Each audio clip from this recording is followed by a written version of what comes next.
জানেন যে সাংবাদিকদের ওপর সংগঠিত চাঞ্চল্যকর যে মামলার তদন্তে যে উল্লেখযোগ্য সাফল্য আমরা অর্জন করেছি আমাদের সাভার মডেল থানা, সেটি আপনাদের জন্য আমি জানাচ্ছি।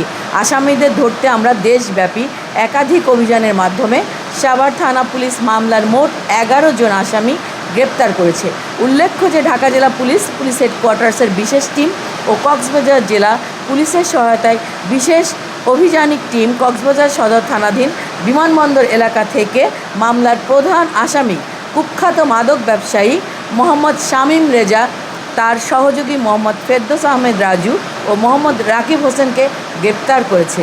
গ্রেপ্তারকৃতদের বিরুদ্ধে আইনানুগ ব্যবস্থা গ্রহণপূর্বক 7 দিনের পুলিশ রিমান্ড আবেদনসহ আদালতে সোপর্দ করা হয়েছে।